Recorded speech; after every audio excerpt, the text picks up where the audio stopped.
This podcast is brought to you by the School of Advanced Study, University of London. Welcome, everyone. I'm very glad to see so many people. This is our first meeting this academic year of the German philosophy seminar at what used to be known as IGRS, the Institute of Germanic and Romance Studies, but what is now called Institute of Modern Languages Research. My name is Johan Siebers, for those of you who don't know me. I'm a research fellow, actually a visiting research fellow at this institute, and I've been for 8 years now. This is the 8th year that I'm a visitor. And for about 5 of those we have run these seminars. Sometimes a smaller group, sometimes a bigger group, devoted to studying German philosophy, where possible in the original language, but for those whose German may not be sufficient for that, we also always work with the translation in parallel. Hi, good to see you again, come in. And in the seminar, on the one hand, we have tried to develop a kind of a tradition or an approach of close reading, so really studying a text in detail. On the other hand, also to think, so the interest is not only historical or philological, but we're also really interested in developing our understanding of specific philosophical questions and ideas. And this year we will continue with that format, so there will be a lot of focus on text reading, but there will also be quite a clear philosophical question that will occupy us. And I'll say a little bit about that today, and also how I would like us to work together, because a close reading approach is certainly the topic that we are dealing with now. Hi, come in. I think, please get a chair, and if everybody can make a bit of space. Yeah, can I put it as well? Are there enough chairs for you guys now? Okay.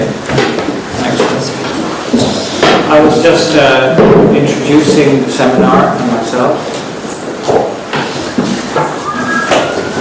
Okay.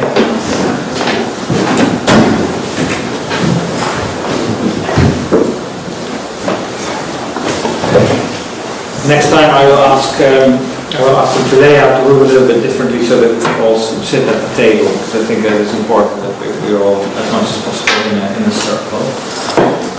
So welcome also to you. As I was saying, the German seminar has been around for a number of years, and we have a way of looking at philosophical texts of problems which we concentrate on close reading of texts, but also then discussing them and discussing the philosophical impact and statements that they make. My idea with this year was to have a single topic for the whole year. Usually we have either a book or some texts around a specific topic for one semester and then a different one for the second semester. I thought it would be nice, because we're dealing with quite a big topic here, this year, to have just one topic, and that is materialism, as you all know, of course, the history of the concept of matter or of materialist thought in German philosophy. And I take German philosophy simply to mean philosophy conducted in the German language, starting with Eckhart, roughly in the high Middle Ages. And then moving on to the present day. And I think the topic of materialism or the idea of matter can throw a very specific light on that history, the light that we will explore and that we will then also examine for its contemporary relevance. I'll say a little bit today about contemporary relevance of materialism. I want to use that as the background for going into this historical journey. So, primarily, I think the interest is a philosophical one, and we try to satisfy this primary interest by looking at the history of philosophy, but that's how I would like to approach it. And that's why I think we should spend today, before we go into the history of this concept in German thought, and before we start to read texts, we should discuss materialism and what it means to all of us today before we start to do that. There are a few things I would like to say before I go into this topic. I would also like to ask everyone of you to briefly introduce yourselves. These seminars are very much a co-creation. I'll say a little about it in a little while as well, but I want to sort of move away from the idea that there is somebody who knows everything and then there are people who maybe don't know this and that's why they come to the seminar. I think we should try to approach this investigation as a co-creation, which we all have particular things to bring to bear on the question, on the topic, and also specific things to learn. And I would like to reflect on that. I will do that in a little bit, because I think it has a lot to do with what materialism in thought in general stands for. Materialism has always got to do with the practice of emancipation or the practice of liberation, and materialism has always got to do with a critique of ideology, I think. I think you can trace that back right until the beginning of German philosophy and even earlier, already in antiquity. We'll say a little bit about that as well. But if we therefore think about what matter means and what materialism means, what the discourse of materialism in philosophy might mean, then we cannot do that in a format that is actually much more, to put that word out there, of an idealist nature and an authoritarian structure in which there is somebody who talks all the time and others who listen.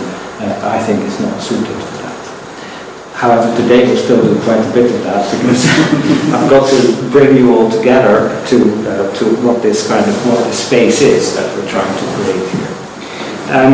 So just a few practicalities, and then I'd like to ask you to all introduce yourselves. We have a list there, a registration list. There should be there on the table. Yeah. If you could put your name and your email address on that and pass it around. It's a long date on that. Sorry? It's a long date. It says Wednesday. So it's the right, it's a long day, it's the right day. Oh right, okay. Never mind. Just put your name and your email address and I'll correct it.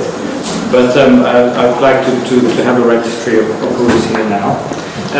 Second practical point is we meet every 2 weeks, so not every week, every other week. And there are a number of weeks where we do not meet because of various things that are going on at the university. So the exact dates are all on this blog. I hope that have you all found it? Yeah. This is the first year that we're having such a blog, and I will diligently keep it updated. There is a seminar schedule there. Here we go. Well, what I will try to do, and we've done this actually over the years, I will try to find electronic versions of all the texts that we are reading. May not always be possible, and so people will then have to find their own copies either in their own institutional library or here in the Sandhouse Library if you have access to it. If you do not have access to a library, tell me and then I will get the text for you from the Sandhouse Library so you can make a photocopy of it. But I will try to find, even if this is illegal from a copyright point of view, I will try to find electronic versions that I can at least point you to, saying, well, that's where you might find it. So I've tried to do that also for some of the background reading that we might look at today, and I will keep this up to date as we move on. So I haven't populated this yet with texts, but I will do that. I will always make sure that there is enough time to prepare for the next session. I don't want to put them all up there right now because things may change as we go on. We might decide on a different schedule. There's also just a little bit of information on what the topic of the seminar is and the contact, and a bit about the German philosophy seminar in general. So please use this blog also for discussions if you feel inclined to that. Very much like to have it as an online space to accompany what we do here and see how that works. So it's for me also a bit new. but who knows what that might bring. And then, so we meet every other week. We have a blog where you can find information. You can always contact me if there are things that you have questions about. Of course, we assume that everybody prepares the reading so that we can have a discussion about it.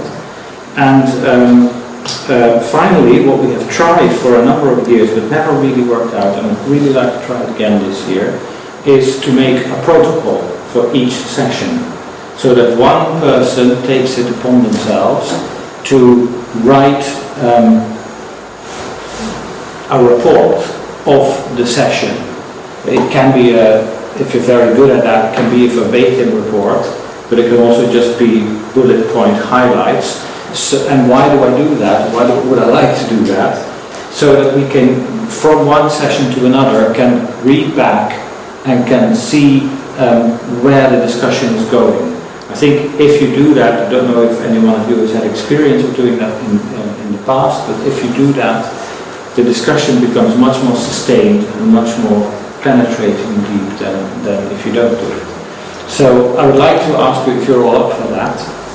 And if so, then we could probably even don't have to do that now, but we can do this on the blog. I can maybe make a what do you call it, an Eventbrite thing. It's fully not necessary. Well, I don't know, where everybody can indicate their name. Yeah, I will do that session, I will do that session, or something like that. Is that possible? Yeah. Are you up for that? I think you will find, and hopefully we can then, after a year, we can put it all together, and even, it could become a real product that we could even publish or something like that, because it becomes a record of what has been done. I think that would be very exciting to do. Okay, I will look at that and send an email around saying go there and indicate when you will be able to do this. And you can do it in your own way. It doesn't have to accord to a specific format. However you feel, whatever you think is a nice way of presenting the discussion that we've had in a particular week. Then last organizational point is that these sessions are recorded. Is there anyone who has a problem with that? What is the purpose of recording? The purpose is that they are available for people who can't be here and who want to listen to what we've been talking about. So they are put on YouTube and on the homepage of the School of Advanced Study and also on iTunes. So people can download them as podcasts. I don't object to it, but yeah, I think, no, I don't actually. I wouldn't want to be the person who stops this because it is useful for people who can't be here to have access to it. It raises all sorts of other questions. That's right. Yeah. But if you're happy with the fact that we do this, then, and if not, then we have to, okay. Yeah, no, that's right. It raises all sorts of questions. That is true. Okay, so these are the organizational points. Are there any questions about that? Where does the Dutch quote come from? Do etwas fehlt, das treibt? That's from Aufstieg und Unterfall der Stadt Mahagoni, on the rise and fall of the Silk Line. Yeah.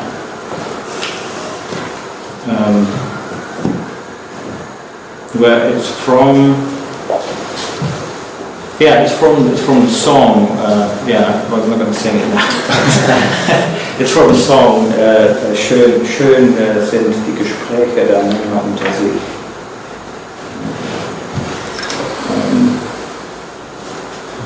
I'll look it up and I'll.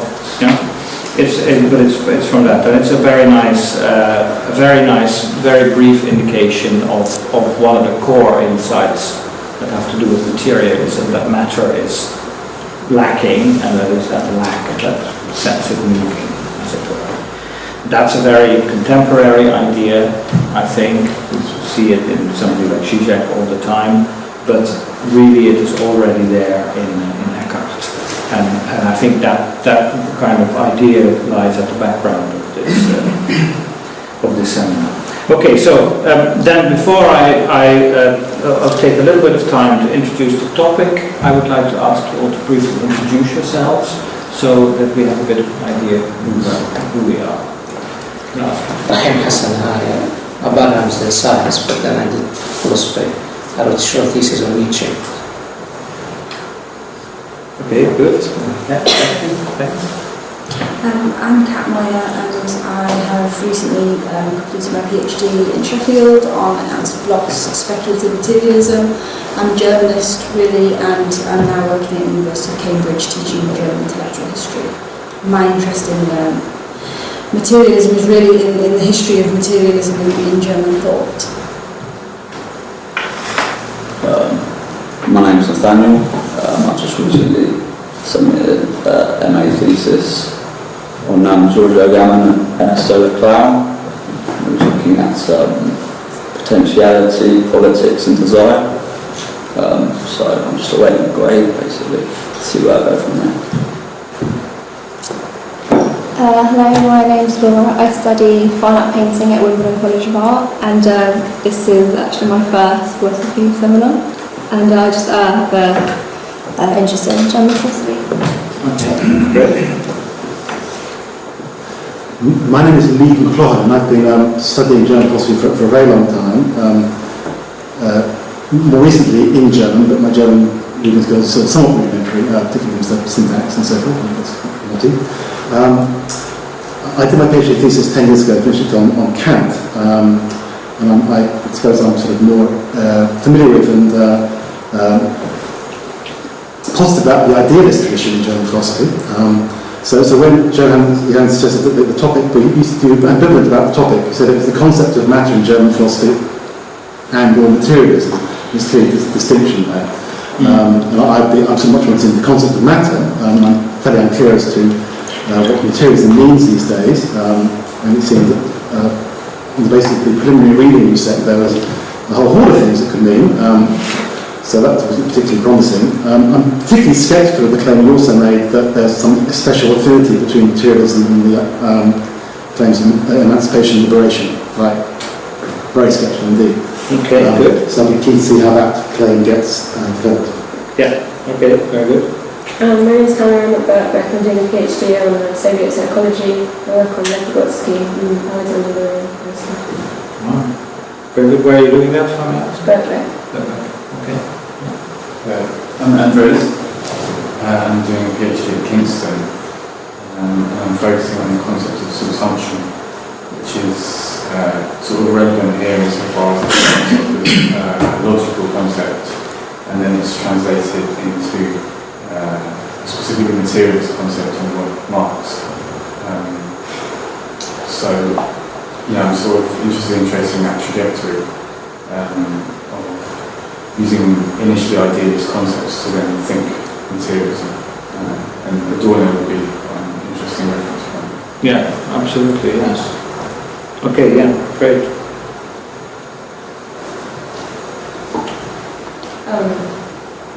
My name is Julia Adorno. I'm a lecturer at Goldsmith in Cultural Studies. My background is comparative literature in German, and thus far I've been doing research on Walter Benjamin's studies of mathematics and his revision of Kantian political philosophy.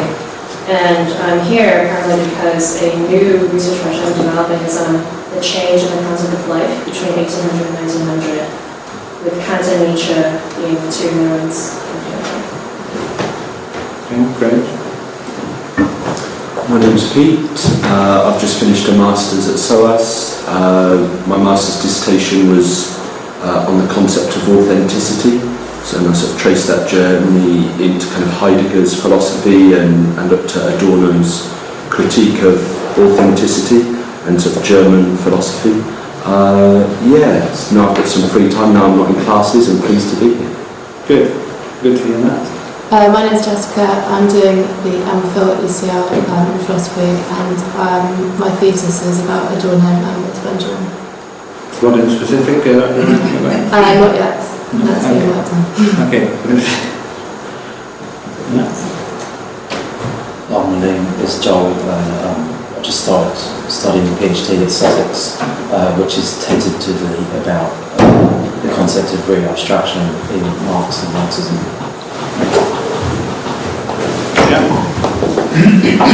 I'm Paul, and emerging from an interest in Adorno, I kind of worked backwards, and now I'm in a paper reading with various other groups as well.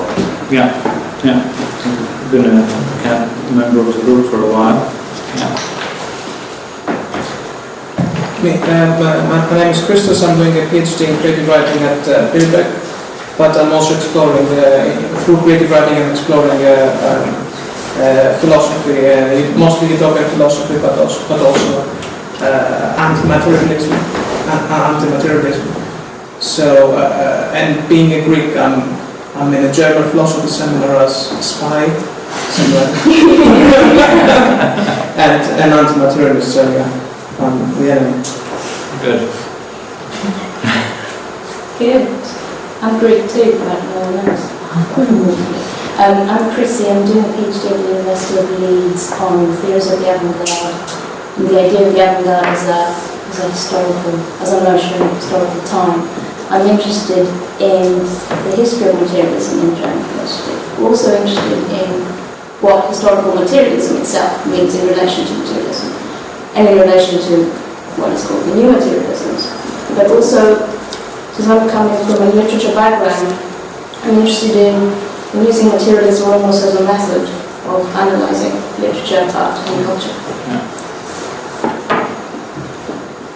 And what do you see as the main way of that method? What sort of method is it? Well, it's interesting how materialism is used as a code word for Marxism often, isn't it? So I'm really interested in ways of being materialist without necessarily being a Marxist. I don't probably be a Marxist either, but I suppose I'm interested in this tension. And so I suppose in reference to what you're saying about the critique of ideology, we can do analysis of culture in the Frankfurt School tradition of critique of ideology in that sense. And Okay, good, thanks. And my name is Dirk. I'm university lecturer in Oxford on Chinese philosophy, and I'm actually interested in two aspects of the course. One is the matter and one is the materialism. So I'm also not quite sure how those go together, but the question of matter is something that interests me in especially Zhuangzi or Lao Tzu, that is not discussed there, but it's there all the time.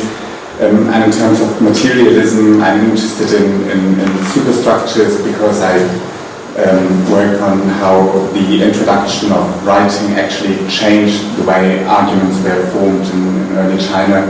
So that would be my sort of Marxist interest in this class. Yeah. Okay, thanks very much.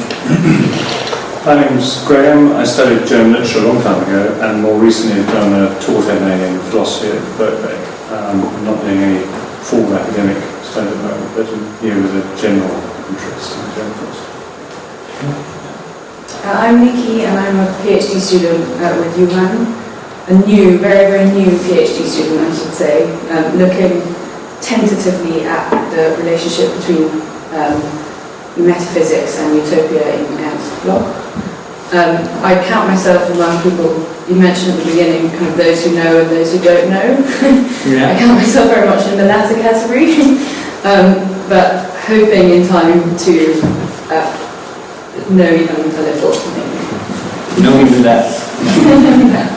I'm Phil. The two philosophers who speak to me the most are Hegel and Marx.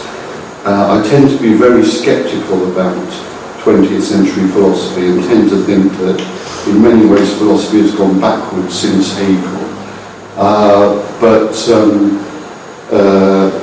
But I listen to what people say about contemporary philosophers. Okay.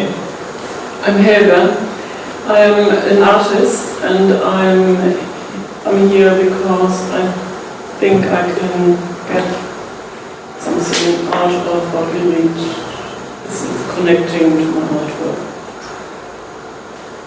Oh, and I want to tell you, I have a hearing impairment, and I would be grateful to everybody who speaks clearly and loudly. Thank you.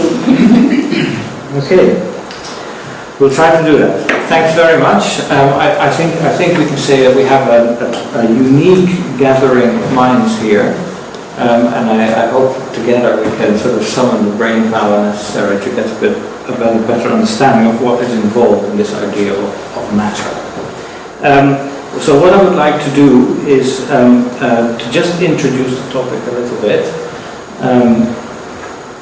This is not, as I have already said, this is not going to be a series of lectures and then discussions, although there will of course be a bit of that element.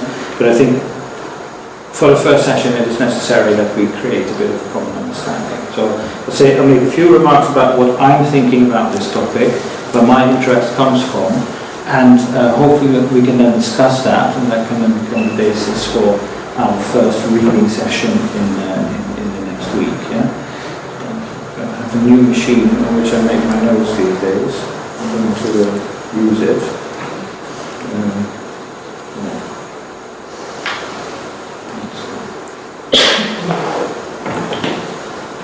Because I did write a bit about it already. So, yeah, I mean, you have all mentioned a bit about your interest in materialism, and we've heard a number of things. What is the relation between the concept of matter and materialism? Is materialism really that which a lot of materialist thinkers say it is, a kind of emancipatory thought? Is it, what about anti-materialism or idealism? Are these two things the same? Can you speak of materialist method in philosophy or in cultural analysis? What would that be? And what does it mean in general to invoke the concept of matter? Now, I would like to make a few remarks, and it's all going to be about the German tradition, but I will start with the Greeks, actually. I want to point out to you, first of all, in materialist fashion, as what I think is a secret source of a lot of the stuff that Adorno writes about metaphysics and materialism and all these concepts, and that's a book by Heinz Heimsöth. I don't know if you've ever heard about it. Die 6 großen Themen der abendländischen Philosophie im Ausgang des Mittelalters. The 6 major themes of Western philosophy at the end of the Middle Ages. That is a book that was published in the 1920s. It is very scholarly work, a book about the history of philosophy.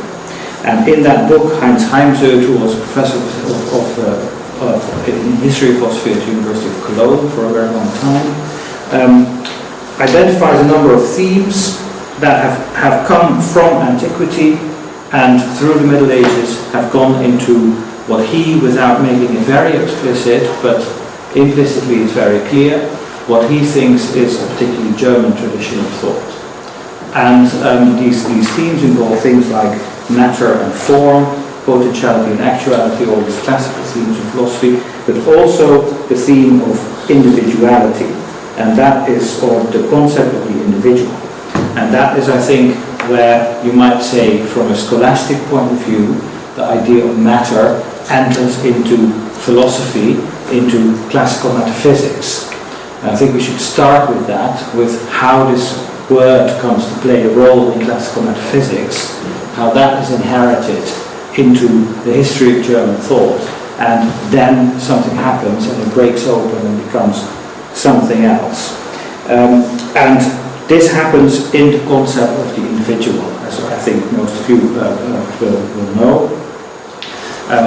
Speaking from, let's say, classical Aristotelian metaphysics, there is a question: how is a form, a general form, individualized into an entity that can be subsumed under a specific category? Well, the individualizing moment is what we call matter. That is the material substrate in which a form is impressed or takes on a particular form, and there you have something that is particular. It's this thing rather than that. As Aristotle says, it's a topic, it's that thing there. Yeah? So a chair, there is an idea of a chair, or there's the general chairhood, or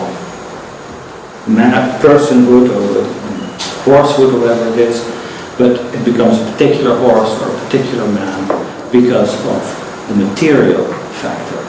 And that is really all that I think the concept means for, maybe that's too much to say, but that's the function that the concept performs in, let's say, Aristotelian metaphysics.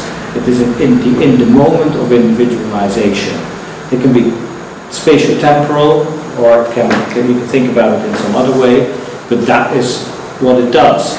And there, and this is I think the point I want to make, there you can see that the notion of matter is already in the Aristotelian philosophy performs the function of something, a placeholder for something that makes up for a problem. There is a problem with, let's say, the general idea of form, as Aristotle inherits it from Plato, namely that it doesn't account for the individual things, and that's precisely what it's meant to be doing.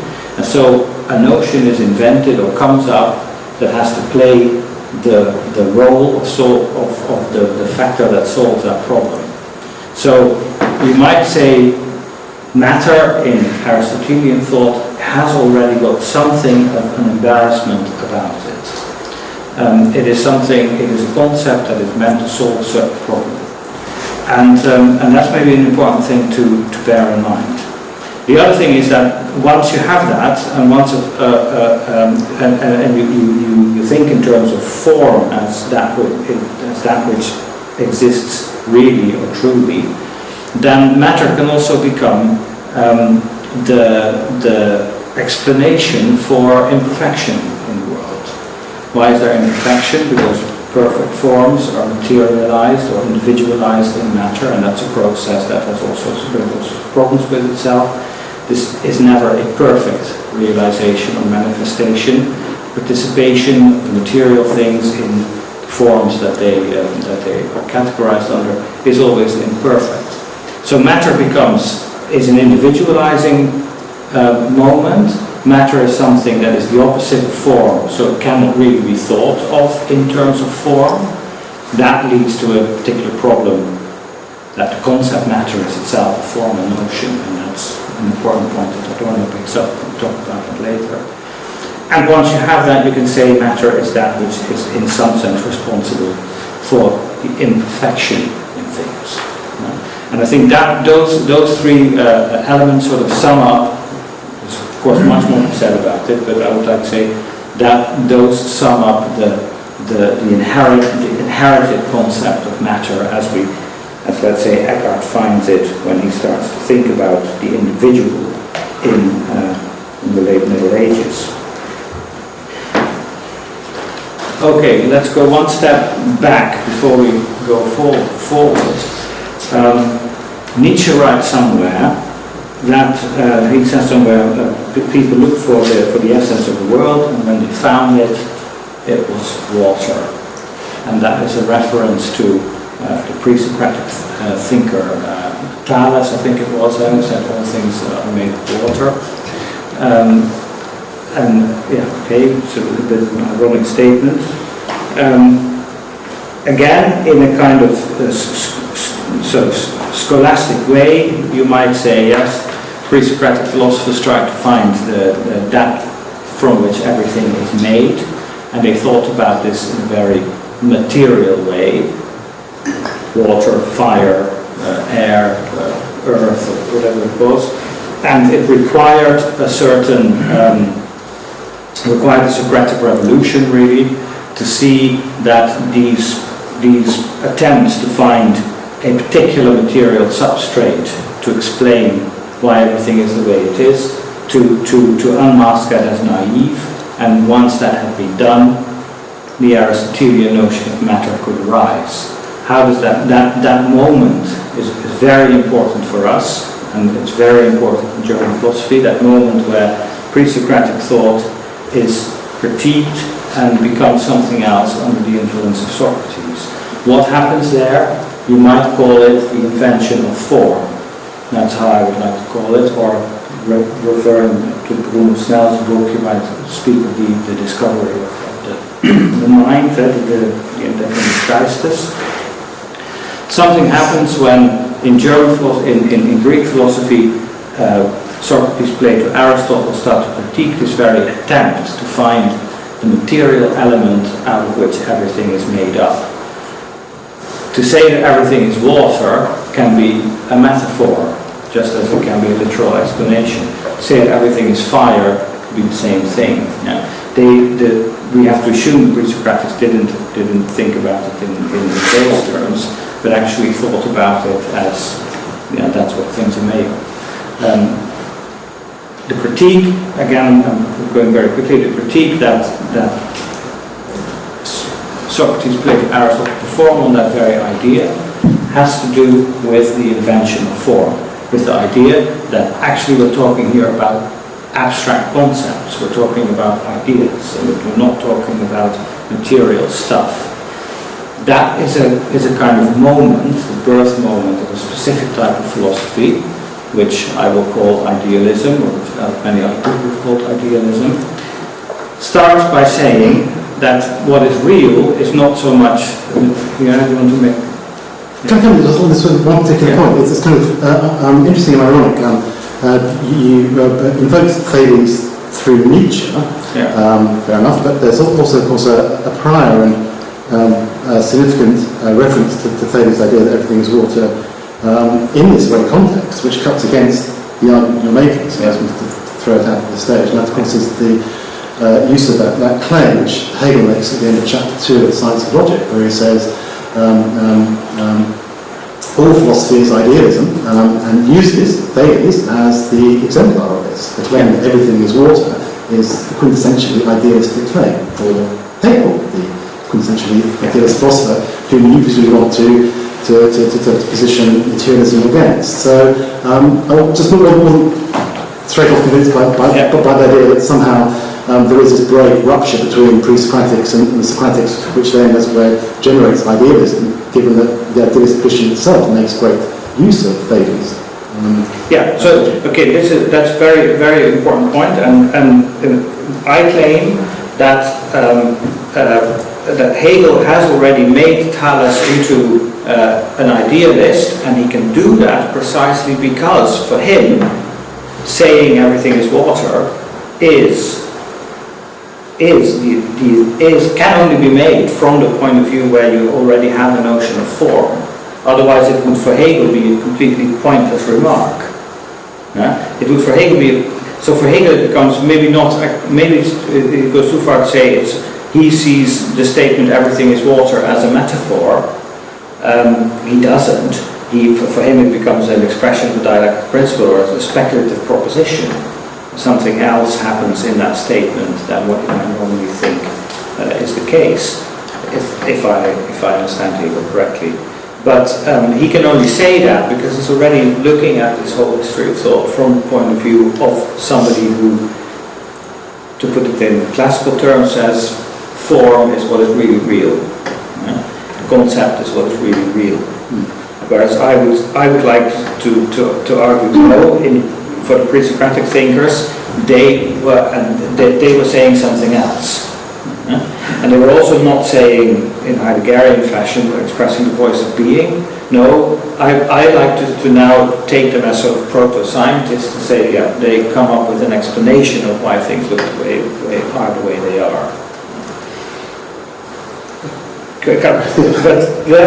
So let me just finish by and then we can talk about it, because I'm not at all sure that it's correct. But let me continue where. So I think it's possible to then say, there is a phase in the history of philosophy, a very early phase, where we get a kind of naive materialism, a kind of an attempt to describe what all the stuff, everything that we see, what it's made of. And that attempt is criticized by philosophy itself as inadequate. And that critique throws up the notion of form, the notion of a universal, the notion of a universal concept. Later on in the seminar, we will look also briefly at the work by Johan Siebers, which you will know, where you get a very interesting study in which Alfred Johan Siebers describes the connections between the introduction of money in Greek society, money becoming a ubiquitous means of economic affairs, happens at around the same time as Platonic philosophy. And for him, there is a clear link between these two things, between the invention of the abstract concept or the notion of an abstract idea and the introduction of money in the economic affairs of society. That's a very historical materialist. It's an example of a great historical materialist thesis. I think it bears on this problem. It bears on the problem that form is invented in philosophy as a critique of a particular kind of materialism, and then that notion of form, as that which really exists, in Plato first as an abstract idea, as a transcendent idea, in Aristotle as the form of the substance as it exists as a combination of form and matter. That discovery of form then allows the concept of matter, what is everything made of, to be redefined and thought again, reinterpreted. And that's what Aristotle does. So for Aristotle it becomes, there's no longer any point to speak of is everything water or fire or whatever it is. That's a level of reflection that Aristotle has surpassed. But he can take an idea of matter from this critique of his type of thinking, of the earlier type of thinking, and that's where the concept of matter is invented. So the concept of matter is invented, then Aristotle invents it, he calls it hyle, which derives from the word for wood. Yeah? So he tries, you can see what he does, he tries to create a concept. And he uses again something that's familiar, not water or fire, but wood in this case, as a kind of stuff that can be shaped in any sort of way. And that's what he has in mind there. Yeah? But of course, the word wood, as we know it, as we could describe its phenomenology or the experience that we have, is in no way the same as the conceptual theoretical views that Aristotle makes of this word. It becomes a philosophical concept. And then, and then it starts to play a role in a particular type of philosophy that actually is not at all materialist, but is quite idealist. Nevertheless, okay, we're going very quickly. We have plenty of time to discuss this in more detail. Nevertheless, what Aristotle then is able to do is to investigate this idea of matter in a number of different directions. On the one hand, what comes up is the idea of matter as opposed to form. We started with that, with this problem of individuation. Something has to be formed, and that is what we call matter. That leads to a discussion in Aristotle on what is traditionally called first and second matter. We don't have to go into that now. But matter becomes also the locus of possibility. Already in Aristotle, we'll see that later on in Bloch, of course, that becomes very important. Matter becomes, in two senses, the realm of possibility. Matter refers to the being in a state of possibility, and it also refers to that which is possible, the things that are logically possible, that are really possible not logically, but really possible in a certain context. So matter then, from this first question, what is everything made of, the critique of it, which throws up the idea of form, matter then suddenly, matter is being introduced to sort out certain problems with this philosophy of form, namely how do we get to an account of the individual existent substance, then suddenly becomes available for a whole host of other insights or a host of other ideas, predominantly that of kind of possibility. For the way Aristotle thinks, form is actuality, form is the being at work of a thing, is energeia, is what is really real, but on the underlying that is a sense of possibilities. And it's the same as with the problem of individuation. There must be something that's possible for it to become actual. So I have the possibility to become a speaker of German if I don't speak German, and that's material. That has to do with possibility. When I then actually learn to speak German and I'm doing it, I'm actualizing this potentiality. And potentiality comes to lie on the side of matter, just as matter comes to lie on the side of the individual. So all of this throughout classical metaphysics, if I can use that term again, in a kind of depreciating sense that it's merely possible, it's not actual, or it's merely the individual, it's not the universal. It's the imperfection rather than the perfection. But on these three counts, you can see how the concept of matter arises out of a critique of itself, as it were, in early philosophy. Okay. Now,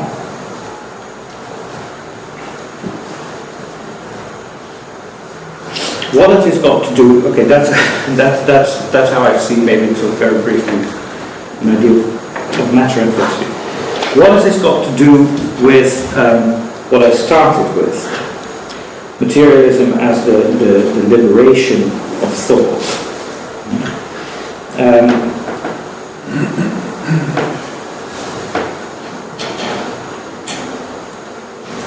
So I would like to say that, in a sense, you could say materialism is an attitude in philosophy that is won by thought on thought, and as such, it is what we might call consciousness. Let's think of a that sounds very abstract. I'll explain it. Let's think of a basic statement about materialism that I also put on the blog. Adorno saying materialism has got to do with that which is not thought. And I think that's very important to keep in mind. Matter is that which is not thought. Matter is that which is not form. Matter is that which is not thought. When matter is that which is not thought, then you might say, yeah, that's what thought always tries to get at, namely that which is other than itself. The process of understanding or knowledge, coming to know something, becoming aware of something, is becoming aware of something that is not you, and this is the basic driver of the movement. So matter performs that function in a way for, and this is where matter and materialism relate to each other, for a materialist philosophy. Matter performs the role of that which, the name for that which lies outside thought. Materialism is little else than the realization that thought, precisely in trying to relate to what is outside of itself, gobbles that up, and as the historic materialist Marxists will later say, reifies this process into form, into the abstract concept conceived as real. There is a tendency in thought to, by going out to what is not thought and reaching out for it, as it were, it undoes its own. It undoes its own work. So that is my basic approach here. That materialism in thought is always that moment where thought tries to become clear about what it is doing itself and how it makes impossible what it is trying to do. And then the critique of that is what we might call a materialist philosophy. So it is always a kind of thinking that critiques a reifying tendency that lies within the very operation of thought itself. That's why it's necessary. That has always got to be performed. That's also why it is, in terms of its actual manifestation, it is always localized, it is always contextualized. It cannot be brought under a singular concept. The materialist gesture, I don't want to use that word because it smacks of a kind of idealism. We'll talk about that later on. But I'll do it for now anyway. The materialist gesture is precisely that which resists this subsumption of things under categories, under concepts. That's how Adorno uses it, I think. It's how, these things are not new. But what is important to see is that in all the history of this concept of matter and philosophy, it has performed a little bit, it has performed that kind of function of something that moves thought out, that makes thought itself aware of what happens when it tries to do what it does, and that is move outside of itself. So you might say from that perspective that philosophical idealism is the corruption of the best, which is the worst thing there is. Yeah? It is precisely, if you see what I mean, thought is the ability to relate to the world, but thought has it within itself to make that impossible for itself. Yeah? That is what materialism tries to fight. So, do you see what I mean? It's actually the opposite of a tail, of a snake biting its own tail, but it's very difficult, maybe impossible to express that in an image, because every image closes it down. Yeah? So I think that that is how I would like to start to develop this idea of what matter means and why speaking of matter also leads to speaking of materialism. Now, when we speak of materialism, of course we must also resist that we make that into reify that into a kind of concept, or that it becomes its own idealism. That we sort of sit back in our chairs and think, now we are materialists, so we don't have that problem anymore that the idealist has, that it locks itself out of what it tries to achieve. That doesn't work. That has to be avoided at all costs, and that is actually then the work of materialism. And that's why it's always necessary to perform that work. Horkheimer makes this. Go on. That just seems like an excuse for not defining the term. Sorry? That just seems like an excuse for not defining the term, to say that we can't be idealist about materialism, we can't say conceptually what materialism is. It just seems to already kind of close the door on that philosophical task. So it seems a bit swift, overly swift move. Anyway, well. Yeah, okay, no, go ahead. Johan, right? I don't think Johan is saying we shouldn't define materialism, but rather we should be comfortable in whatever that definition say. I'm sure we will come to quite a few definitions. Yeah. But there's a difference between defining and not allowing that definition to change, or your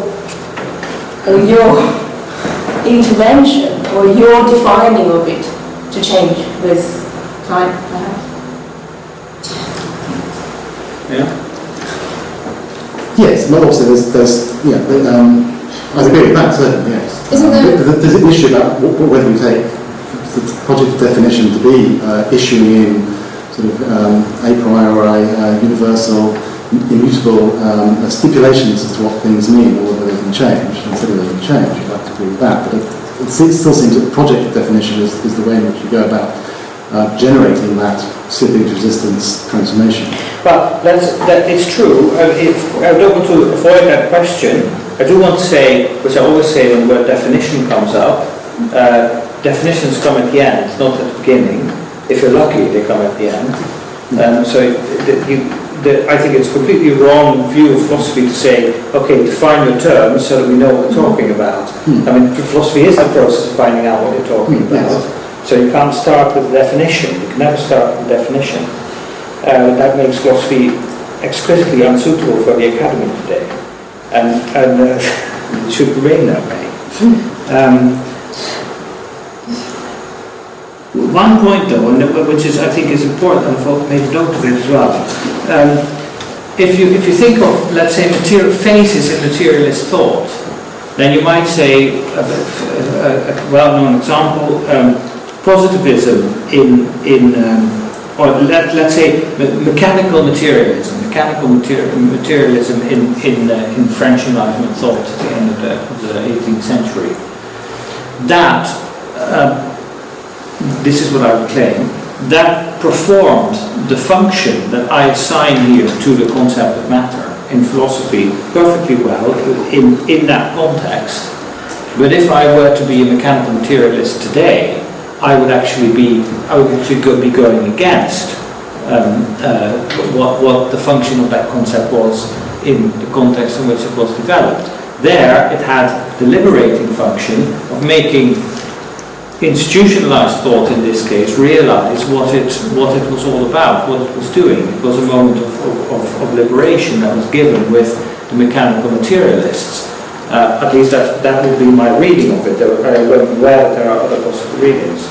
But if I were to be a mechanical materialist today, then I would just be reinforcing certain regimes of knowledge that exist and that actually I think work against liberation or emancipation. So that's what I mean. But when I say that we should not try to settle on the idea, on the question, come to a settlement on the question, what is matter? Because that is precisely what always changes. And so also in the New Materialism book that I asked you to have a look at, there's a lot of talk about, oh well, we finally found out that matter isn't this inert stuff, no, it's actually moving. Yeah.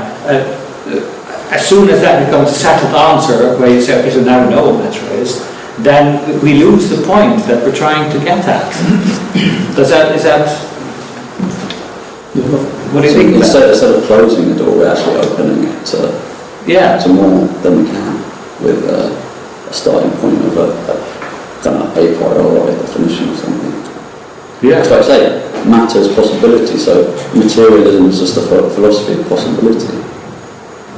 Basically. Yes, that's right. And I think that when you think carefully about what it means to say philosophy of possibility, that means that certain ideas of what philosophy is or what philosophical questioning is have to go. Yeah. And then something else happens. You become open for something that you may not have seen before, but that might be the case. So yeah. So do we then come to some kind of definition that materialism is a philosophy of something, or are we even thinking that materialism maybe is not a philosophy? Well, I would say materialism is the only philosophy.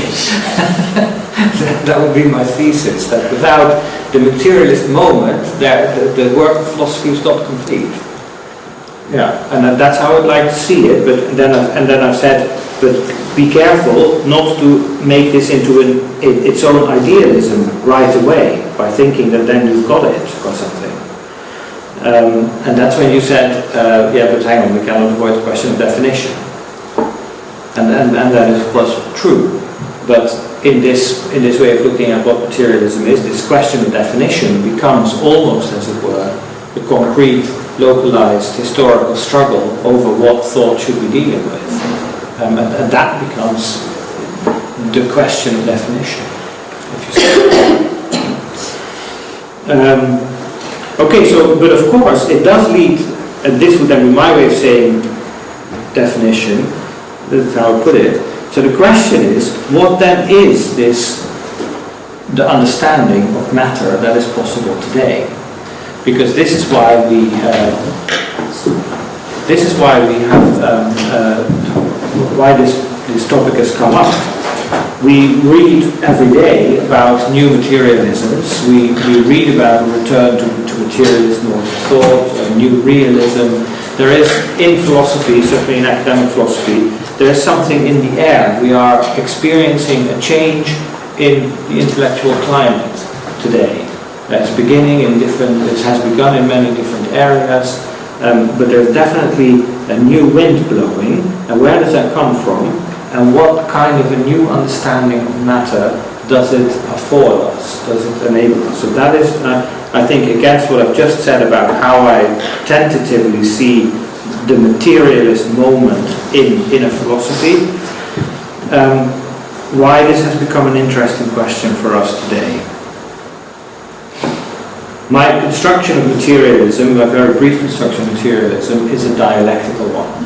It indicates that there is something in thought that makes thought go outside of itself, but in doing that it makes it impossible, makes it impossible for itself, and therefore something has to come to break it open, and that is what we want to call materialism. How that works out in specific instances of philosophical thinking, in knowledge regimes or in discourses, is something that we have to look at very, very closely, because that will define any kind of materialist reading that we can give of a text or of a question or a problem.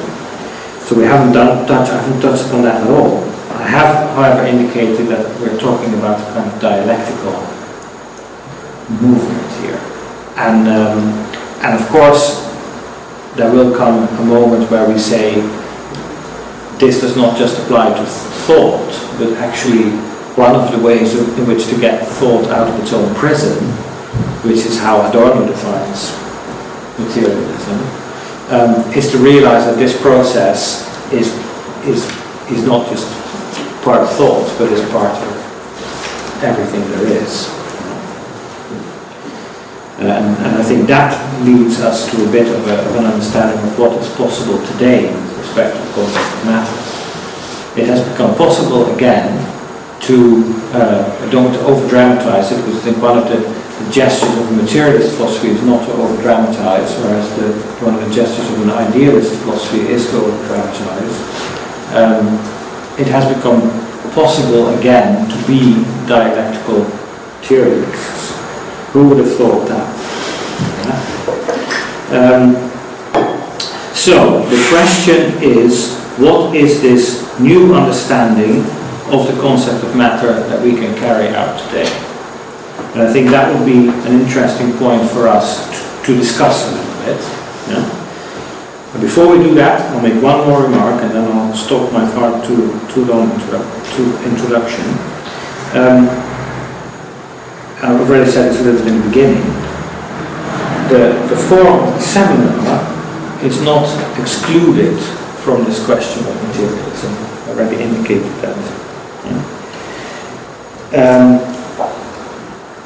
And I would like to say that a materialist pedagogy, if you think about what that would be, would have to be a pedagogy that tries to achieve what materialism and philosophy, as we've systematically tried to begin to talk about, it does. Namely, it has to be a kind of unlearning. It has to be a kind of a breaking out of something, or a transgressive moment. It has to be something that achieves a liberation from a kind of a ideational structure in which we might be caught up. And that means that we all have to, as I put it in my notes, using a concept that Paulo Freire uses in his Pedagogy of the Oppressed, we all have to become student teachers and teacher students, as it were. Yeah? And that's very important. We agree on a problem, which is what does this concept of matter mean and how has it worked out in German history. But from that moment on, we have to try to achieve a kind of equilibrium in which we can investigate this question without assuming that certain perspectives are not relevant. And so when I speak as I have done now, when I speak with the voice of somebody who tries to know what they're talking about, I do so only because these are things I've been thinking about in particular. But it should always be seen as part of a process of unlearning.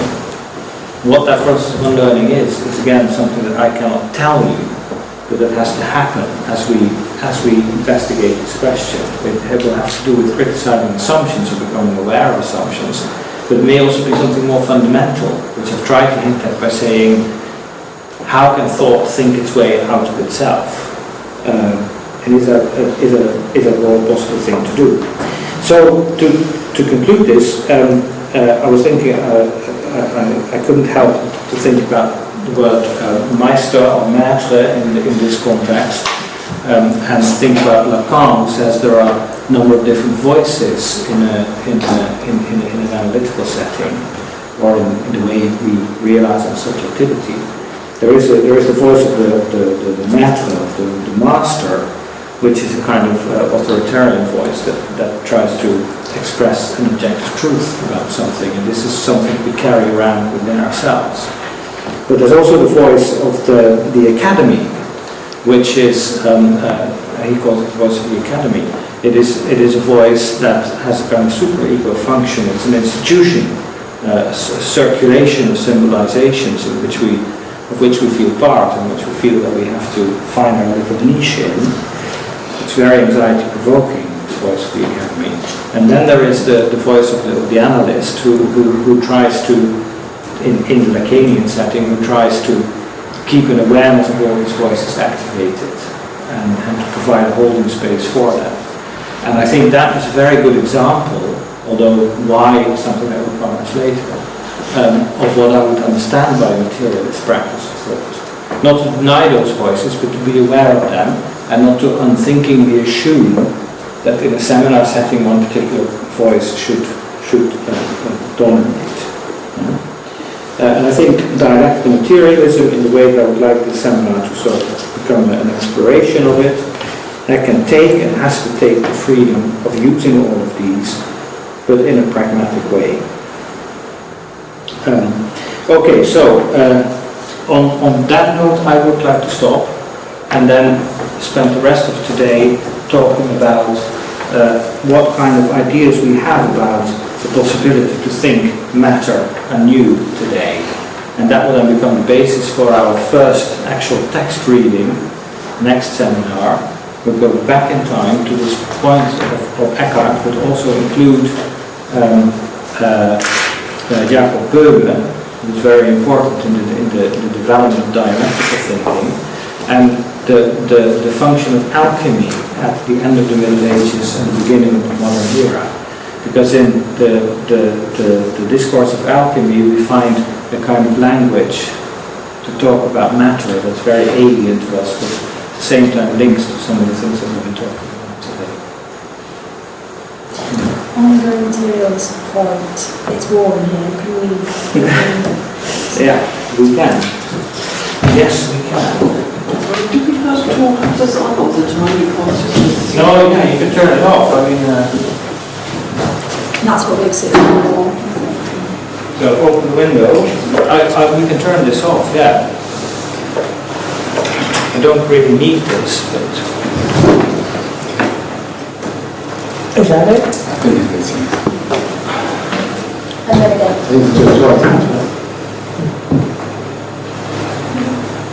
Off and then again.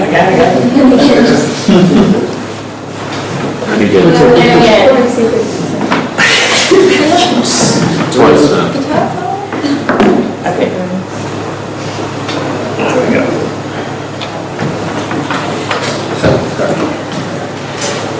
Okay. So, well, this was obviously very tentative, but kind of an attempt at a stage setting of why this is an important topic and what we could do with it. So, could I ask you for some reflections or some things that you would like to say that you've been thinking about?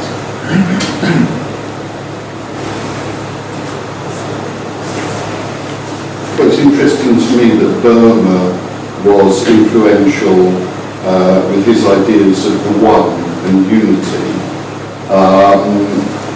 and yet dialectics in the hands of Hegel and Marx becomes a process of the dialectic of opposites. So there seems to be some kind of transformation between what Boehme is saying and what Hegel and Marx are saying. And you've also got some of the best contemporary science, for example, is saying that the reason that human beings have two hemispheres in their brains is because there's something about the structure of the universe that is based on oppositions.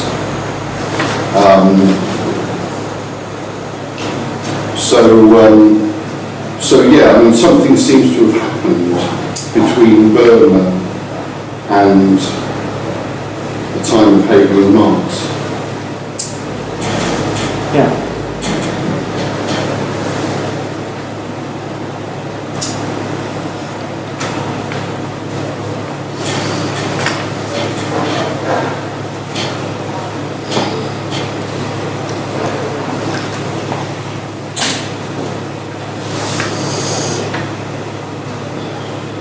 I'll just say that I got the impression from your talk that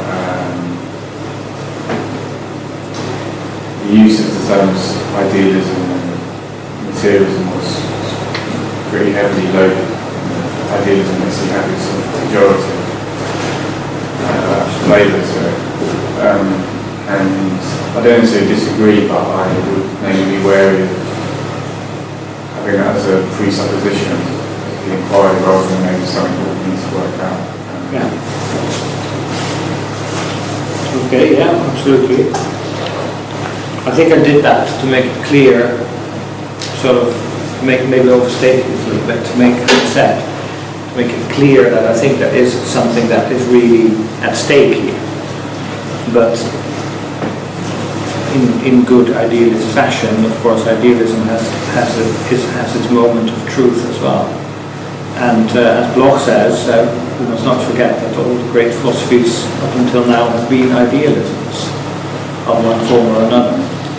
I think we can, by thinking about the concept of matter and its history, can come to understand a bit better what that means and why that is the case, and that then also to get rid of this sort of dichotomy in the two. But again, before we do that, we have to also become clear about the fact that there is something that is at stake, I would say. I think I understood what you were saying about the relation between a concept of matter and materialism, so from the perspective that you gave.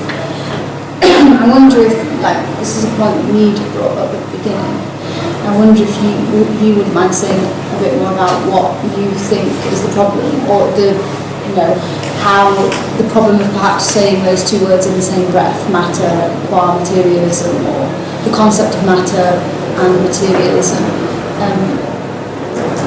I think you alluded to a problem that you saw in that, didn't you? Or has that been sorted out now?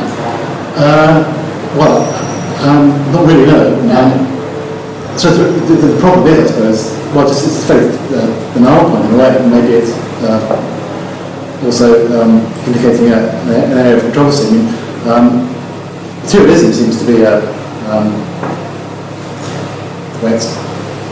the concept is constructed and used as kind of a position, a theory, a doctrine, a provocation, the way Johan is using it, for example.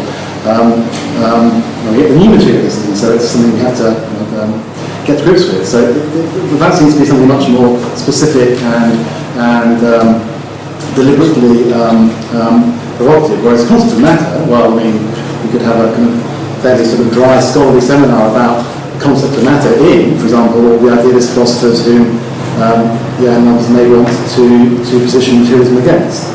So, Kant has a lot great to say about the concept of matter, but presumably doesn't quite feature under Johan's banner of materialists. So that was just the kind of the concern to agree.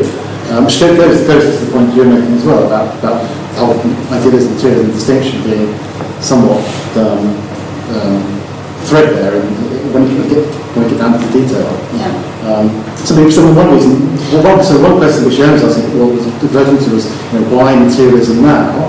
I suppose one reason why materialism now is precisely because of idealism then, or even still now. Because if you're reading Kant and Hegel and Novalis and heard of it, then precisely they themselves are pointing philosophy to reconsider matter in new and exciting ways. So it's in a way part of the contemporary sort of academic philosophical interest in matter. Materialism comes from also from a strongly idealistic basis. Yeah, that's right. Absolutely, yeah. And so I wonder whether it's interesting to think about why and how materialism, the idea, the concept of materialism is used as a provocation. So what is it that is being disrupted or attempted to be disrupted by saying that? That's one of the things that I'm interested in thinking about. So, for example, Bloch, already in the 1930s, was developing an ontology which he called speculative materialism. And some of you may know that Continental, who is a French philosopher working now, has developed a philosophy called speculative materialism. And the two things are very different. One of the things that I've been interested in is ideas in context. So how is it that these two thinkers at very different moments could come up with two philosophies that house themselves under the same concept and yet they be so very different? So that's one of the things that I'm interested in thinking about. What is the disruption that this word materialism brings with it? Do you want to respond to that? Well, just very quickly, I suppose there have been two responses. One can suppose that philosophy has an inherent sort of bent towards idealism, that's some of the way Hegel would have it, and therefore the counterweight, the counter-thrust that will always take the form of materialism. That seems perhaps not implausible.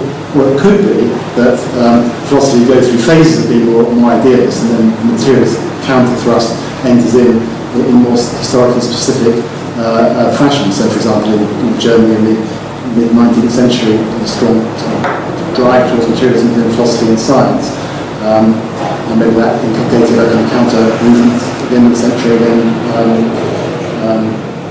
Locke and others perhaps, and people like Adorno and Benjamin kicking against that in their own respects as well. So I think my sort of understanding of it would probably be a bit more historical. So if you think about ideology as a set of ideas which upholds a particular status quo by presenting it as natural and necessary, let's say, then so Margaret Thatcher, there is no alternative, being the kind of potted ideology of capitalism, or tout court, en fait.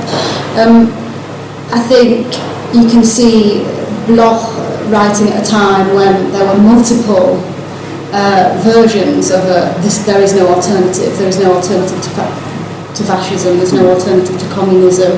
There's no alternative to sort of liberal capitalist way between, perhaps. Whereas since that time, the rhetoric of no alternatives has been narrowed down considerably to sort of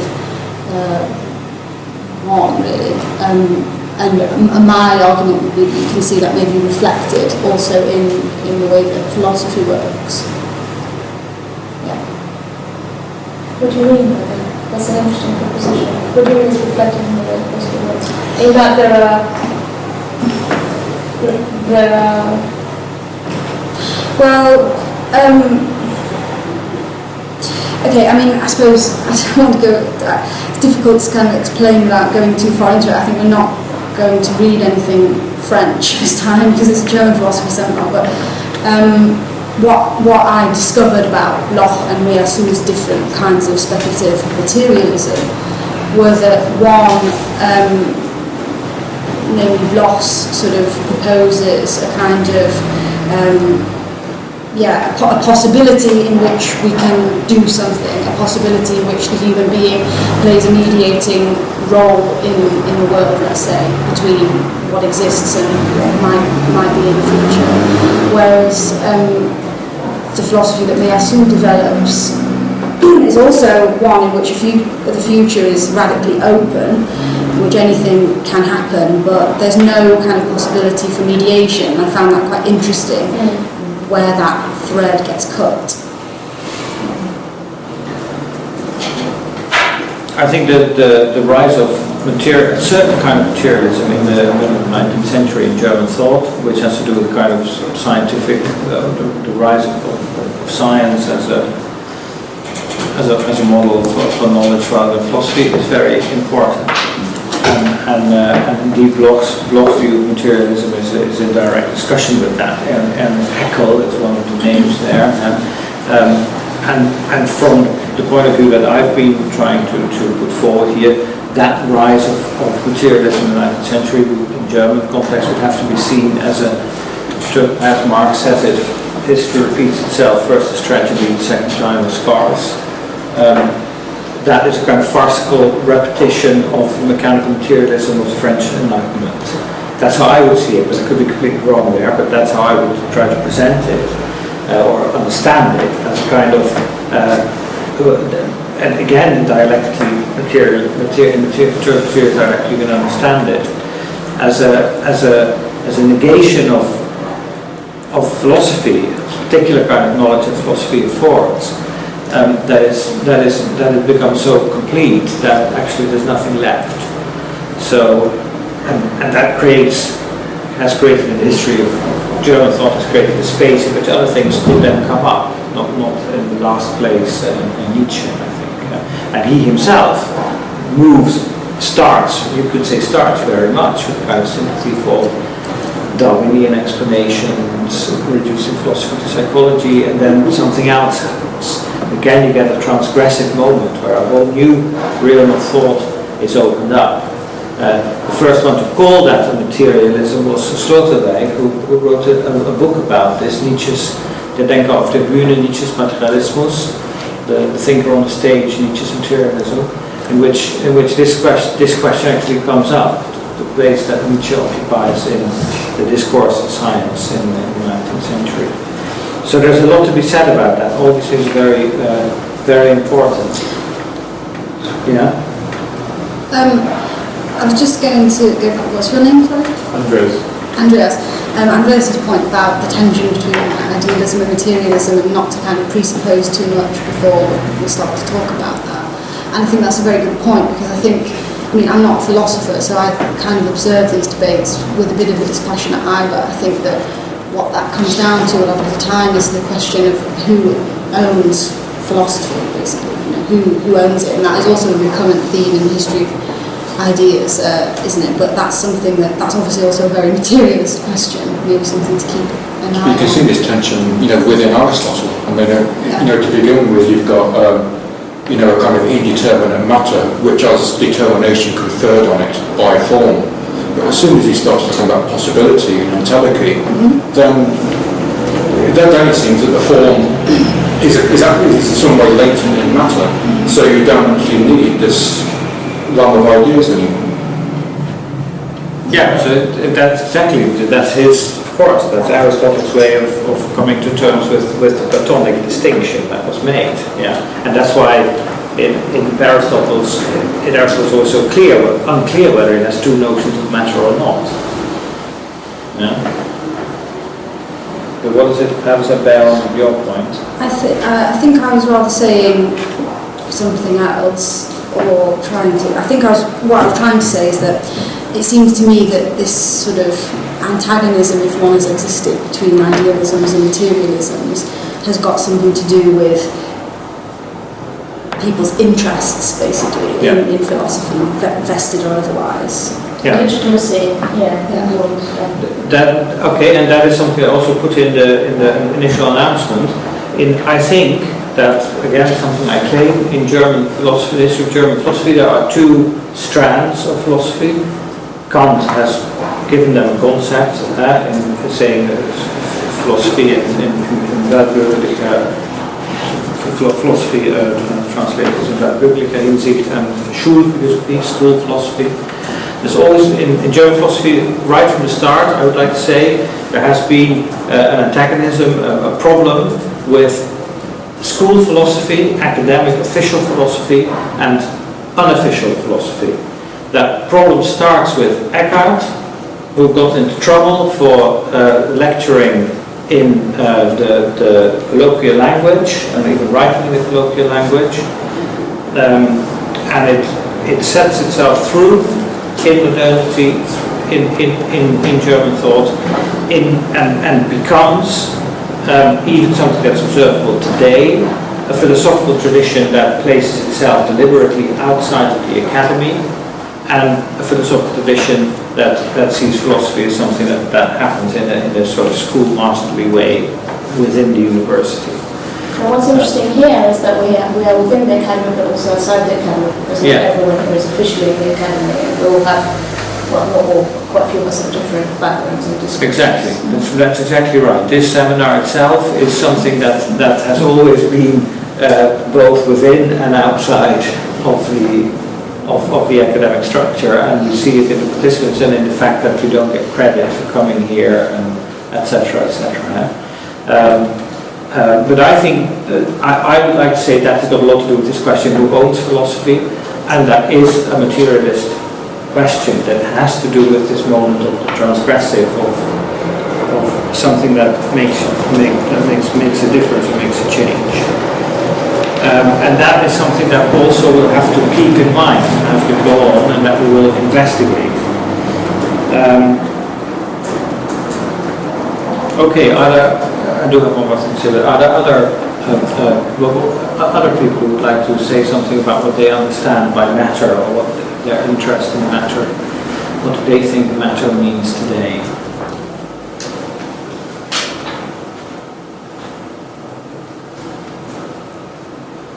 If we look at the book that we've been looking at, hopefully, Diana Kuhlman's Frost's New Materialisms, there are a number of things that are stand out there. One is what they refer to as post-humanism, which can take on many forms. It can be the idea that speaking of the human is something that is no longer possible, or that we should get rid of. It can also mean, I think that's how a lot of the authors in the book see it, as a kind of thinking that tries to overcome the separation between the human and the non-human, the rest of nature. It tries to put the human back into nature. And one of the claims that a lot of writers in the book make is that this has got something to do with the new materialism. In all sorts of ways it tries to understand how our existence is tied up and related to a lot of other things, natural world, the cultural world, history, etc. And that from that interconnectedness we can get a different understanding of what human reality is within the wider context of the real. And that is an important element of what we might call new materialism. I think that's an important point. Kuhl makes it herself in a discussion of Merleau-Ponty's ontological phenomenology, in which the body plays an important role. For Merleau-Ponty, it is through the body that we come to inhabit the world of meaning. That's of course not a new point, so maybe also not a new materialism, but it is an example of how these authors use ideas in, let's say, philosophy of the 20th century, there were also some other people present there, to develop an understanding of material reality that you might call new, and that also has then an immediate effect on politics, that has an effect on how we think about the structuring of society and our relation to the world that surrounds us. Incidentally, in the German context, this point of the body is it's not a new thing to speak about embodiment, of course, but it's for Adorno very important in his access to the notion of matter, where again, starting with Brecht, he speaks of the torturable body as a basic experience that we have as human beings, not just applying to humans but to everything that is alive, that it can suffer. And this experience of the liability to suffering, and the fact that suffering is something that is to be avoided, is for him the entry into the notion of matter, and why matter is an important concept in philosophy. He gives this example of an early memory where he says, kind of, as a child, what you feel, he gives his own personal reflection, of course. When you see a dog being caught by a dog catcher and driven away in the van, that is and knowing that is something that matters, that is what really matters, that what's happening there, that's what philosophy is about, that's what thought is about, that's what human relations, what our relation to the world is about. That is what materialism is for Adorno, because that is precisely again this moment of going out of yourself, seeing that there is actually something happening there. And for him that becomes a basic experience through which to understand what materialism is, through this notion of the torturable body. I think that is also latent in a lot of the discussions on new materialism today.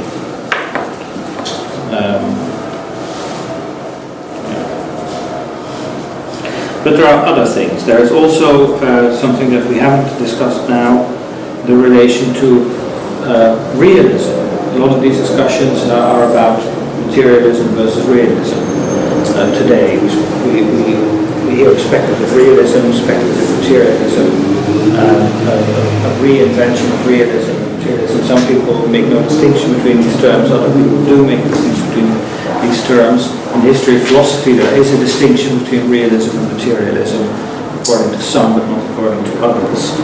And I think that's also an aspect that we should look at today. I've noticed that a number of, not today, but as we go on, I noticed that a number of people are writing about the status of abstractions or of assumptions. This has to do with the question of realism. In the book by Ernst Bloch that we'll look at, the problem of materialism, that book is divided into two sections. One deals with the problem of universals, that's the first entry into the question of materialism, the problem of materialism. Do universals have a separate existence or not, which is the classic problem of realism. And then in the next part of the book it deals with what do we understand by matter if we take it in an opposition to form. So I think that is also an element of the new materialism that comes back in that discussion quite a lot. Okay. So are there views, I should know the answer to this, but it's good to ask any questions. So is it new materialism is plural? In this book it is new materialism is plural. Okay, yes. but what about the new? Is it new in that it's beyond historical materialism? Is that the main... Good question, yeah. I think that's a very good question. In the introduction to that book, they make the point that, or the editors make the point that, I've got it here so you can have a look at it if you want. They say what they really mean by this is renewed materialisms, because obviously they're drawing on the heritage of many different thinkers. It's not something that just pops out of nowhere. One or two of the entries in that book do also discuss historical materialism, so I don't think it's conceived, I mean it is a very kind of, how to put it, dispersed, it's a broad church I think, but I don't think that they see it in monolithically as going beyond historical materialism or a rejection of it or something like that. So it's a question of humanism really, isn't it? Or the human, that's the main departure. Yeah, well, what do you mean by that? What do you mean by that? Post-human. So, I really don't know, I'm sure a lot of you have read this one. But this idea of the question of agency not being within the human, but rather being in the matter. Yeah. You know what that means. I was in a conference 2 months ago where, in the context of new materialism, someone made a comment which I thought was quite funny actually, about humans having a certain percentage, sharing a certain percentage with carrots or something, DNA, some percent DNA with carrots, and kind of like those. Was it bananas? I think so. Which, I think 90% was delivered because that wasn't it. I suppose, yeah, and then perhaps that was used as a kind of way of reconnecting, as you were saying, with the human and the natural, and I suppose the politics that goes with that is what I'm that's what makes these materialisms new, because the genome has just been matched. It's only just been mapped, and right. Okay, so it's technology. New stuff has emerged out of that.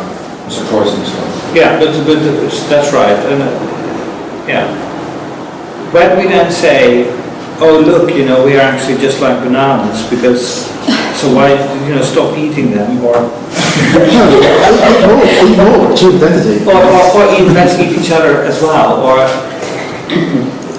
that becomes then Adorno would say, yeah, that's not materialism, that is idealism. I'm using this again as a very simple opposition, but that is subsuming something under a concept and affirming an equality or an identity that actually takes you away from this basic experience of what it means to be dealing with something else or somebody else that is alive.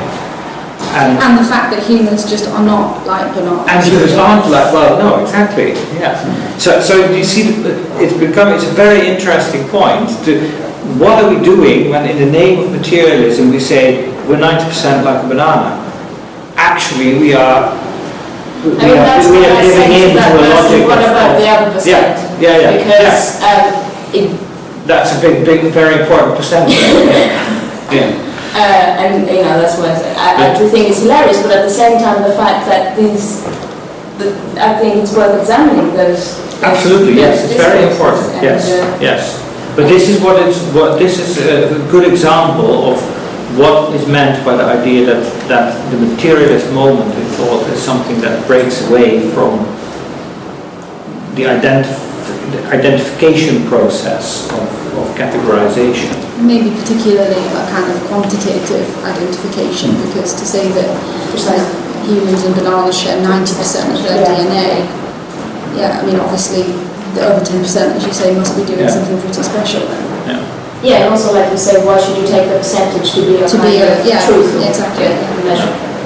You wanted to comment? Well, just generally in terms of what was being said into your comments, when I was reading the introduction to the book by Kuhl and Frost, I was trying to work out, what is this materialism? What's new about it? And the question that's been posed more generally. And I often found it helpful just to insert synonyms, some of which have already been mentioned. So often it seems that they're talking about is realism. Sometimes what they're talking about is naturalism, in the philosophical sense, as the general applicability of scientific methodology to explanation and understanding. So there's nothing other than what science says there is, maybe not even that, but science is the kind of the royal road to knowledge and contact with the world, which is the kind of materialism which I don't think is particularly prominent in what we're going to be talking about. And also vitalism, which seems to be the sense of materialism which was implicit in Johan's use of the doorway just then. And that's really quite specific, isn't it? If I'm identifying with the suffering dog, it's in virtue of life.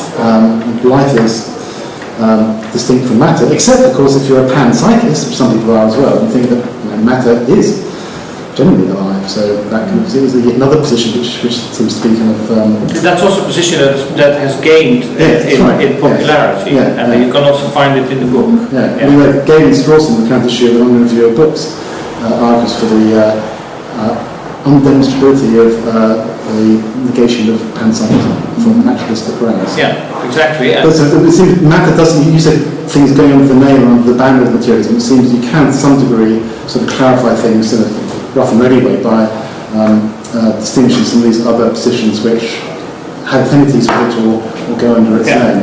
Yeah, and we're not going to talk about Galen Strawson, but he's a particularly interesting case for all sorts of reasons. That's why I said before that I'm interested in why.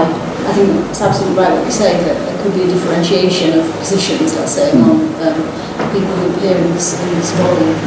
And that's why I think I'm interested in why that doesn't take place. What does? It doesn't take place.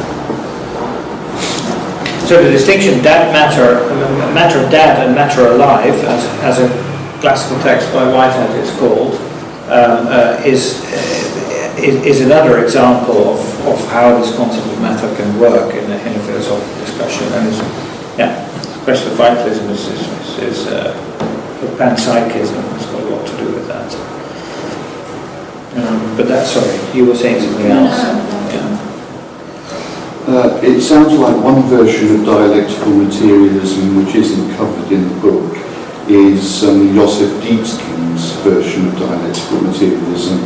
He was a contemporary of Karl Marx, who concluded that spirit is a form of matter, and he concluded that from reading Hegel's philosophy.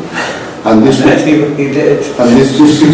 becomes important because if one agrees with Hegel that the way to diagnose the failure of the French Revolution is that it was based on an absolute opposition between reason and faith. And that instead, if one agrees with Hegel that what is required is a reconciliation between reason and faith, then all of a sudden the category of spirit becomes much, much more important, this is the way I would look at it, than those materialisms are allowing for. Because in those materialisms, the category of spirit doesn't get a look in, as far as I understand it. In these ones here? Yeah. There's no spirit. Yeah. The question of religion or some kind of transcendentalism is interesting in relation to the scientific approach, because, like you were saying, I think if it wasn't for neuroscience, this book would look different from that neuroscience would. I think there is a discussion of religion as well, isn't there? Even in this book.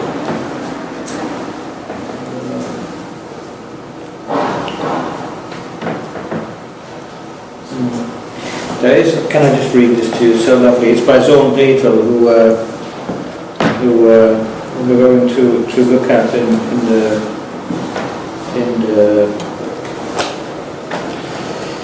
later on in the module. Somebody quotes in here. I saw it.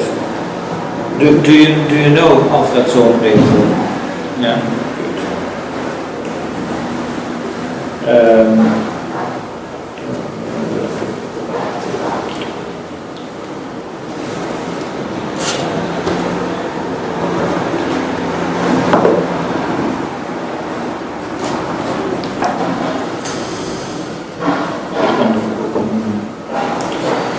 It's also about a dog. Take your dog with you to the butcher. Take your dog with you to the butcher and watch how much he understands of the goings-on when you purchase your meat. It is a great deal, and even includes a keen sense of property, which will make him snap at a stranger's hand daring to come near the meat his master has obtained, and which he will be allowed to carry home in his mouth. But when you have to tell him, "Wait, doggy, I haven't paid yet," his understanding is at an end. I think that sums up, in a way, what I was saying earlier about the invention of form on the basis of critique of materialism and its link to the introduction of money in the Greek city-state. And hopefully. So Betel wasn't clear on the handout, so is he being... no. Is it revisions to be made of it? It's not complete, is it? Well, I said that it might change, and I see, right, okay, yeah. Yeah, and I would like to. Okay, so, what we have done is, I think we're getting close to finishing our report. Yeah. So, what we have done is looked a little bit at how you might consider the role of matter in philosophy and why this is, in my view, an important and interesting topic to think about. And we've discussed a little bit why this is an interesting topic today, or where that comes from.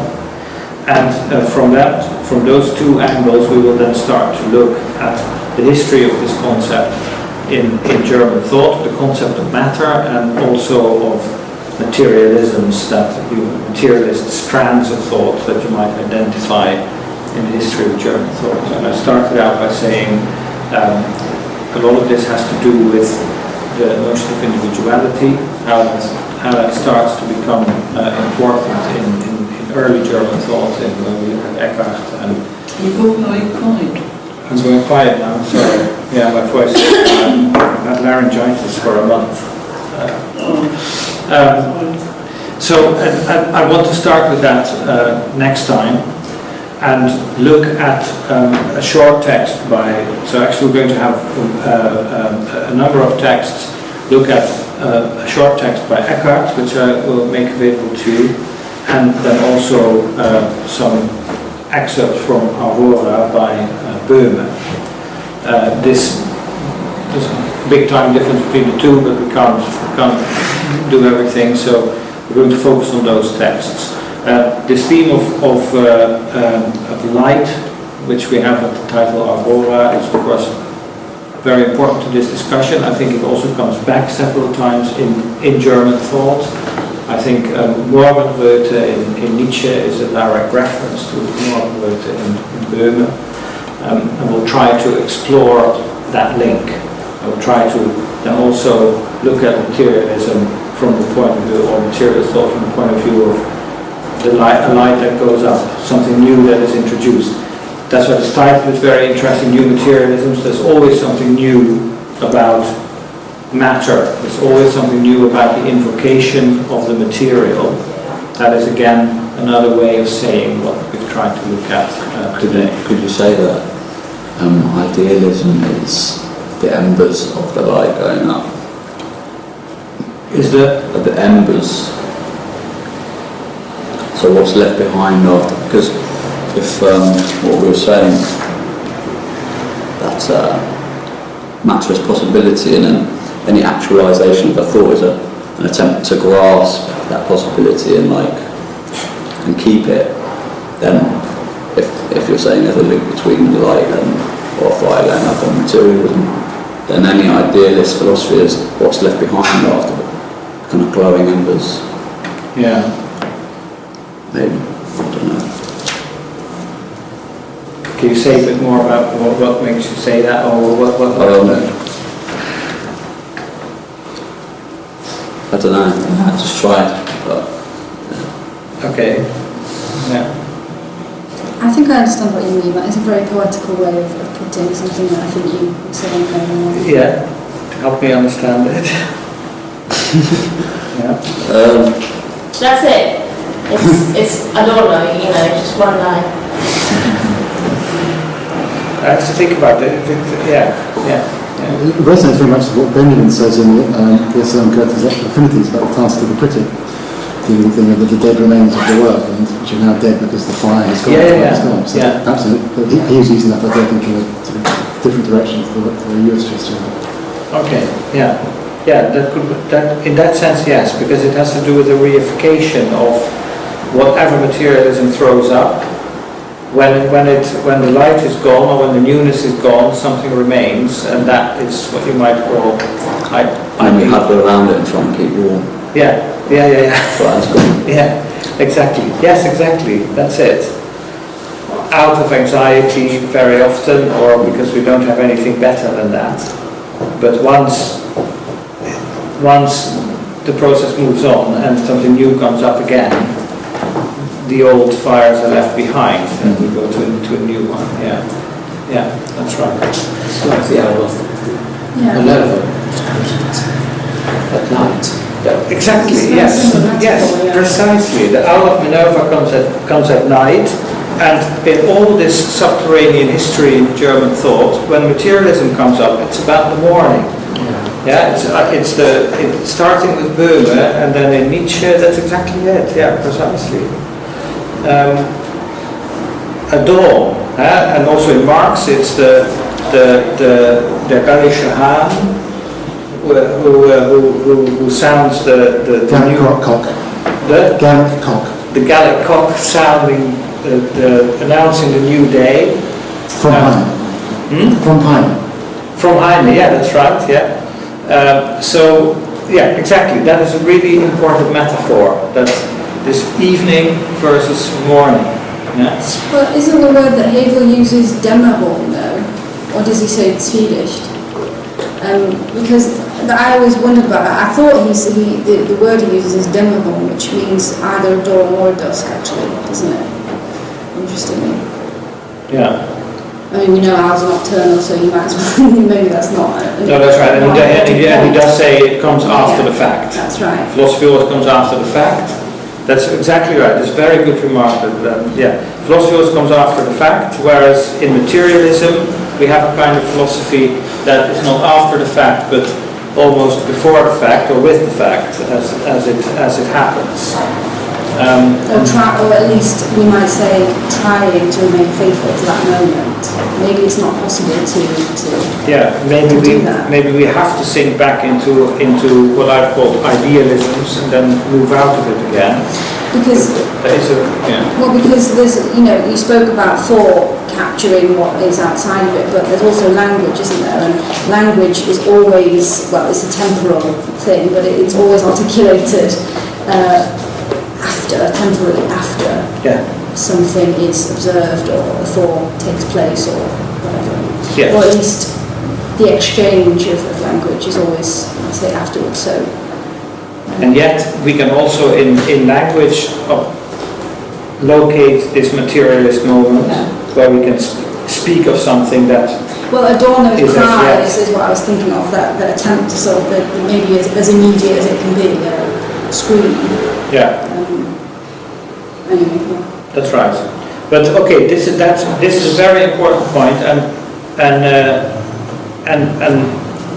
okay, also to say that these kinds of metaphors may make you think, nice a metaphor, but give me a concept. I think one of the lessons of materialist thought is that these metaphors are not just figurative ways of speaking. Something is expressed when we talk about morning and evening that cannot be reduced to a general concept. We cannot exhaust morning as a word even, or evening with a kind of concept that we extract from it. And therefore there is a way of thinking that is possible that uses these words in a kind of way that I like to call speculative. In Heidegger you get it sort of originary, but I think there's a problem with that, but there's a kind of speculative way of using language, morning, evening, light, darkness, which is not conceptual, is also not, let's say, colloquial or the everyday use of the word, but tries to express something that is in those words and that is not exhaustible. And that has to be said in that way. And that's why, I think that is why Hegel takes recourse to a statement such as out of Minerva, because he cannot say that in any other way. It has to do with, maybe with an idea of myth, that would be a whole discussion there that has been developed by many people. But I think it's important to see that, in the point about language, that there is a kind of speaking that we might call materialist, and it has to do with the inexhaustibility of these concepts. So, as opposed to Abendland, we have the Morgenland, which is linked to the light coming up out of the east. Bloch makes always in his communist phantasmagorias makes a lot of this ex oriente lux. The light comes from the east, which is an old Christian saying, but it is also something that he applies directly to, let's say, the October Revolution. And he can then also say, ubi Lenin, ibi Jerusalem, where there's Lenin, there is Jerusalem. That is also a kind of materialist moment along those same lines as what we were just saying. Okay. On that note, we will stop for today. So I will make the texts by Eckhart and Boehme. We will start with available. They will be there tomorrow or the day after. And then please read those texts. We will discuss them in detail so that we really get into the habit of close reading, because that's what this is all about. But I thought we would do well today to look at things in a slightly more broader perspective to know what we're doing. So thanks very much for coming, and I'll see you all in 2 weeks.